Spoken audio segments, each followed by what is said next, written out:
ఇప్పుడైతే ప్రజెంట్ అయితే ఇప్పుడు ఏం లేదు మేడం. అదైతే ఏం లేదు. మంచిగానే వాళ్ళు తెచ్చి కొనుక్కొని పోతారు. ఊర్లో వచ్చి కొనుక్కొని పోతారు. మనం ఈ ఎకరం పట్టుకొని మార్కెట్ అంటే మీ గురించి అని కాదన్నా, కొంచెం ఒక 4-5 ఎకరాల పంట పండించినా కూడా ఏదో లిమిట్ ఉంది అనేసి అని అంటున్నారు. లిమిట్ ఉందని మొన్నటి దాకా మనకి మొన్న వీళ్ళు కూడా అందరు ప్రతిపక్ష పార్టీలు కూడా లిమిట్ ఇప్పుడైతే ఏం లిమిట్ అయితే ఏం లేదు.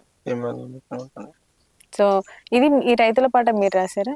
లేదు మేడం, పున్నమన్నా.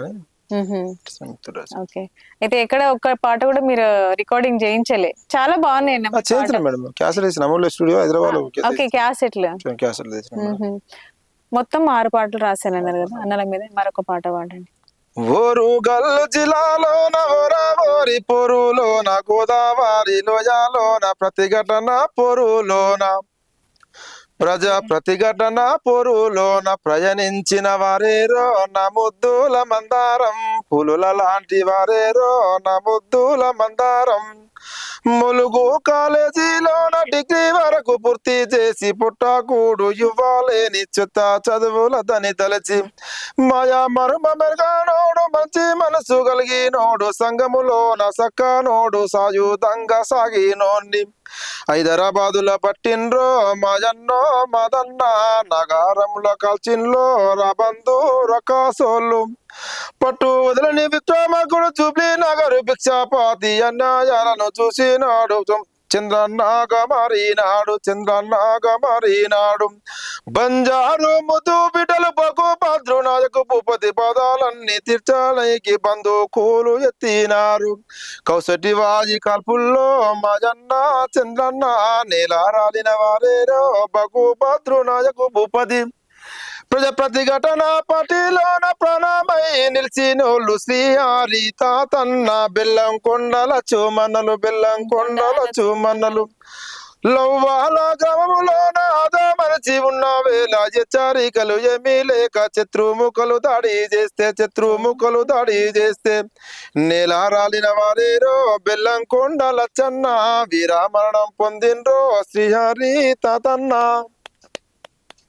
ఇంత ఎక్కడి నుంచి జోడించారు ఈ పదాలన్నీ, భలే బాగా కూర్పు మీ చేర్చడం అనేది ఉంది, చాలా అద్భుతంగా.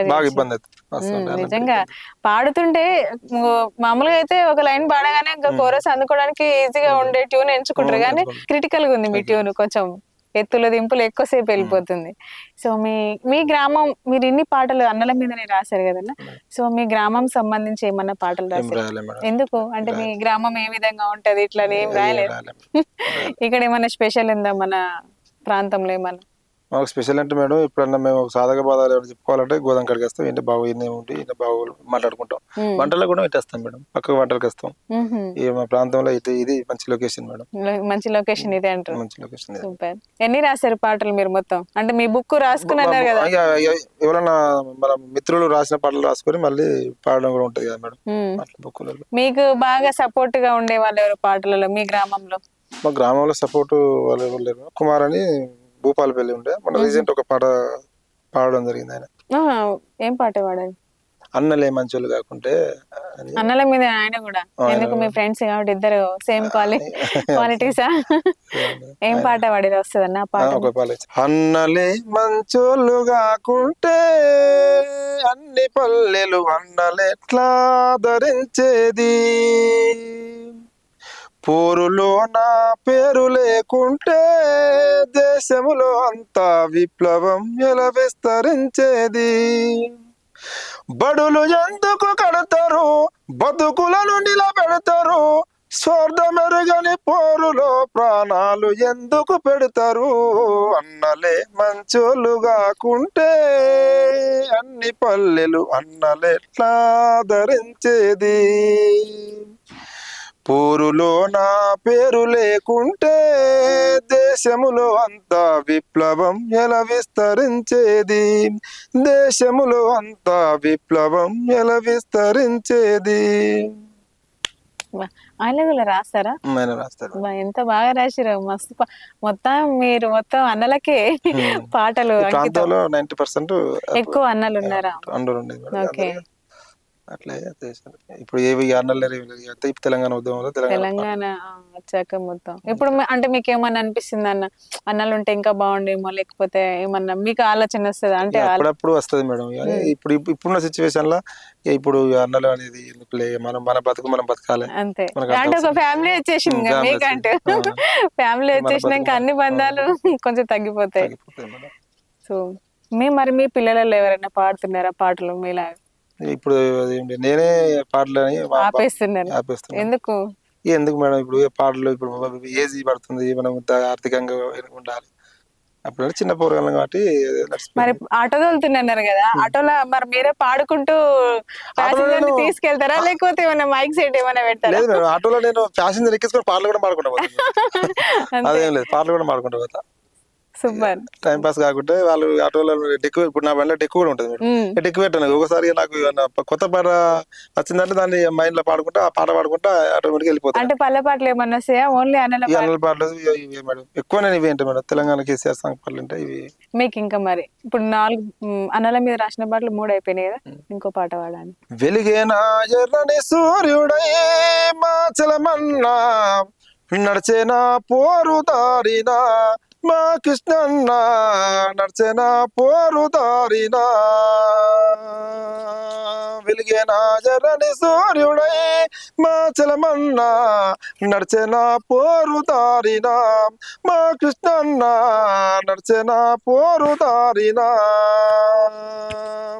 ఖమ్మము జిల్లాలోన కొయ్యగూడెములోన పేద తల్లి కడుపులోన పుట్టినవు పులి బిడ్డవు, పేద తల్లి కడుపులోన పుట్టినవు పులి బిడ్డవు. పేదోళ్ళ బాధలు చూసినవు మా చలమన్నా, అడవిలో అన్నల కలిసినవు మా కృష్ణన్న, అడవిలో అన్నల కలిసినవు. వెలిగేనా ఎర్రని సూర్యుడై మా చలమన్నా, నడిచేనా పోరు దారినా మా కృష్ణన్న, నడిచేనా పోరు దారినా. అది మాధమితవాద అవకాశవాదులను అదిలో నా మీరు అంతమొందించుటకై, అదిలో నా మీరు అంతమొందించుటకై, భూమి భుక్తి కొరకు దేశము ముక్తి కొరకు పొరులో నా ప్రజలను ఏకం చేసినారు. ఎన్నో సంఘాలు పెట్టిరే మా చలమన్నా, ఎన్నో జిల్లాలు తిరిగేనే మా కృష్ణన్న, ఎన్నో జిల్లాలు తిరిగేనే.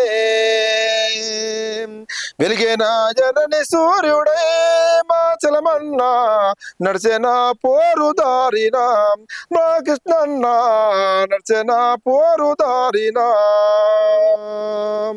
మీరు కన్నా కలలు నిజము చేస్తామని వర్గ పోరాటములో శపథం చేస్తున్నాం, వర్గ పోరాటములో శపథం చేస్తున్నాం. మీరు కలలుగన్న రోజు కోసము మా చలమన్నా, మేము కలిసికట్టు పోరు చేస్తామే మా కృష్ణన్న, మేము కలిసికట్టు పోరు చేస్తామే. వెలిగేనా ఎర్రని సూర్యుడై మా చలమన్నా, నడిచేనా పోరు దారినా మా కృష్ణన్న, నడిచేనా పోరు దారినా. ఎంత బాగా కుదిర్చారు పదాలు, సూపర్ రాసిరు అన్న. ట్యూన్లు అయితే అల్టిమేట్, అసలు మస్తు కట్టేస్తున్నారు. ఏమన్నా అంటే కొంచెం అన్న సంగీత పరిజ్ఞానం ఏమన్నా ట్యూన్లు కట్టాలంటే కొంచెం ఇంత బాగా వస్తుంది, నేర్చుకున్నారా? పాత పాట ఉంటది కదా మేడం, ఆ బాగా తీసుకుని మేము రాస్తా ఉన్నాం. ఓకే, వేరే ట్యూన్ ఉన్నదాన్ని మీరు తీసుకొని రాస్తారా? ఓకే, లిరిక్స్ మాత్రం ఓన్ గా రాసేస్తారు, ట్యూన్ మాత్రం వేరే తీసుకుని సోర్స్ తీసేసుకుంటారు. ఏ సాంగ్ ఏ సింగర్ అయినా కానీ వేరే టోళ్ళ బాగా తీసుకొని మనం రాయడం ఉంటది, మన ఓన్ గా బ్యాండ్. ఓకే, నేను మీరు స్పెషల్ గా ట్యూన్ కూడా కడతారేమో అనుకున్నా. ట్యూన్ బట్టి మనం రాస్తాం. సో మీకు ఈ ఫోక్ ఇండస్ట్రీలో ఏమన్నా ఒక నచ్చిన పాట సార్? ఫోక్ సాంగ్స్ ఉన్నాయి, జానపద పాటలు చాలా, అందులో ఏదన్నా ఒక నచ్చిన పాట? జానపద పాటలు ఎక్కువ ఇంట్రెస్ట్ పెట్టాను మేడం, అసలు మొత్తమే విన్నారు. ఆటలలో మీ ప్యాసింజర్ల కోసం ప్లే చేయరా? పెడితే సినిమా పాటలు పెడతా, లేకపోతే ఇవి పెట్టుకుంటే. సినిమా పాటలు వాడుతున్నారు కదా, వస్తాయి ఏమన్నా గుర్తుకున్నాయి ఇప్పుడు? ఏదో ఒక రాగం పిలిచింది వేళ, నాలో నిదిరించే గతమంతా కదిలేనా, నా చూపుల దారులలో చిరు దివ్యలు వెలిగేలా, నా ఊపిరి ఊయలలో చిరురాగం పలికేలా, జ్ఞాపకాలు మై మరుపు, జ్ఞాపకాలు నిట్టూర్పు, జ్ఞాపకాలు మెలుకొల్పు, జ్ఞాపకాలు ఓదార్పు, ఏదో ఒక రాగం పిలిచింది వేళ, నాలో నిదిరించే గతమంతా కదిలేలా. సూపర్. ఎందుకు రాజా సినిమా బాగా ఇష్టం? వెంకటేష్ ఫ్యాన్స్ ఉండే మేడం అప్పుడు. వెంకటేష్ ఫ్యాన్స్ ఒకప్పుడు ఒకప్పుడు, ఇప్పుడు ఎవరు? ఇప్పుడు లేదు మేడం. ఏ ఫ్యాన్ లేదు. అంటే మన అరుణోదయ గురించి ఏమన్నా ఇంకా కొంచెం మాట్లాడగలుగుతారా? ఒకప్పుడు అరుణోదయాల పనిచేస్తులకు మంచిగా విలువలు ఉన్నాయి మేడం. ఇప్పుడు అరుణోదయాల పనిచేస్తులు కూడా ఈ సమాజంలో కూడా అరుణోదయ అంటే కొంతమందికి తెలుస్తుంది, కొంతమంది తెలుస్తలేదు. అప్పుడైతే ధోతి గొంగడు చూస్తే అరే పలానా ఊళ్ళో అరుణోదయాలు వచ్చి ఊళ్ళో పాటలు పాడితే జనాలు కూడా బాగా వచ్చేది. ఇప్పుడు అది కూడా జనాలు కూడా తక్కువ వస్తారు. ఇప్పుడు అందరికి ఫోన్లు వచ్చినాయి, స్మార్ట్ ఫోన్లలో అన్ని చూసుకుంటే ప్రోగ్రామ్స్ అనే గ్రామాలలో చేస్తలేరు. స్టేజ్ ప్రోగ్రామ్స్ అన్ని బంద్ అయిపోయినాయి ఫోన్ లో. అప్పుడు ఒక స్కూల్లో ప్రోగ్రామ్ పెడితే 100 మంది జనాలు వచ్చేది. ఇప్పుడు 10 మంది కూడా వస్తలేరు. ఎంత మైక్ పట్టి మొత్తుకున్న పాటలు పాడుతున్నారు వాళ్ళు ఏందని. కానీ అప్పుడు మౌతుల్లో ఏమో కంజరతోటి పాటలు పాడితే 100 మంది వచ్చేది. ఇప్పుడు ఏదో ఎవరు వస్తలేరు మనం. ఇక అది అట్లా నుండి వీళ్ళు ఏమంటారు, ఫోన్లు వచ్చినా ఫోన్లలో మాట్లాడుకుంటే, ఫోన్లు చూసుకుంటే, యూట్యూబ్ చూసుకుంటే వాళ్ళు అట్లనే టైం పాస్ చేస్తాను. సో నిజంగా ఇప్పుడు చాలా వరకు కథలు కూడా గ్రామాలలో చాలా వరకు చెప్పేది. సో చాలా అప్పట్లో పాటలు గాని కథలు గాని చాలా వరకు జనాలు వినేది. కానీ ఇప్పుడు ప్రతి ఒక్కటి అన్ని బంద్ అయిపోయినాయి. ప్రోగ్రామ్స్ గానీ అందరు ప్రతి ఒక్కరు చనిపోయిన కూడా కథ చెప్తే కూడా కనీసం 10 మంది ఉంటారు మేడం. వాళ్ళు వేరే కథలు, ఈ కథలు వేరే తీసుకుంటారు. అలా 10 మంది కూడా ఉంటారు. మొన్న రీసెంట్ మా ఇంటి వెనకాల వదిన అయితే ఆమె చనిపోయింది. చనిపోతే 11 రోజులకు పల్లెటూళ్ళలో ఆయన 11 రోజులకు కథ చెప్తారు. ఆ కథకు 15 మంది కూడా లేరు అన్నారు. కానీ వాళ్ళు ఆ కథలు కూడా వెనకడ కథ అంటే ఎక్కడి నుంచో సిద్ధాలు పట్టుకొని అలా ఉండి కాపులు కాదు తెల్లని దాకా కథ చూసి పొద్దుగాల వచ్చి వాళ్ళ పని వాళ్ళు మన చేసుకొని మళ్ళా ఉండకూడా మళ్ళీ పని వేయదు. ఇప్పుడు ఆయన 2-3 గంటల దాకా చూసి వచ్చి నైట్ నిద్ర పండుకొని మళ్ళీ 11 గంటలు వేసి వాళ్ళ పని కూడా పోలే అన్నట్టు. అంటే ఇటు కథ చూస్తలేరు, ఇటు పని కూడా పోకూడదు. నిజంగా చాలా మారిపోయింది కదా సమాజం.